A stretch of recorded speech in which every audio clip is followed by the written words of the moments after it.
আশুলিয়ার নয়ারহাট বাজারে রাত ৮টা ৩০ মিনিটে স্বর্ণের দোকানে ডাকাতি। স্বর্ণের দোকানদার দিলীপ কুমারকে কুপিয়ে জখম করে ২০ ভরি স্বর্ণালংকার নিয়ে ডাকাত দল পালিয়ে যায়।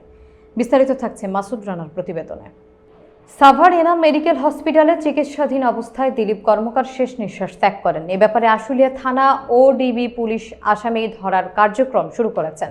আশুলিয়া থানায় মামলা প্রক্রিয়াধীন রয়েছে বলে আশুলিয়া থানা তদন্ত অফিসার কামাল হোসেন সাংবাদিকদের অবগত করেন। এ সময় ঘটনাস্থল পরিদর্শন করেন পাথারিয়া ইউনিয়নের ভারপ্রাপ্ত চেয়ারম্যান জহিরুল ইসলাম জহির সহ স্থানীয় নেতৃবৃন্দরা।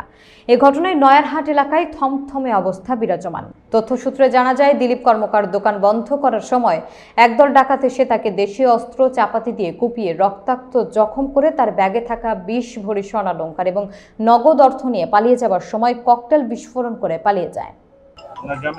গ্রামের বাড়ি গোপীনাথপুর। বয়স ৪৮। দোকানদার নাম কি? দোকান নাম হলো দিলীপ স্বর্ণালয়। আপনার কি হয়? স্বামী আপনাদের বাড়ি কোথায়?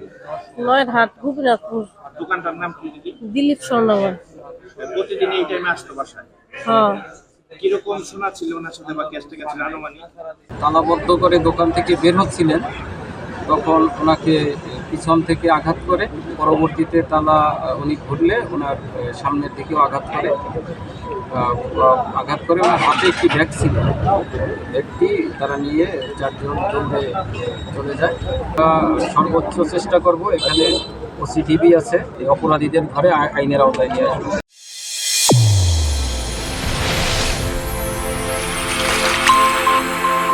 চ্যানেল A1 হৃদয় রেসপন্স।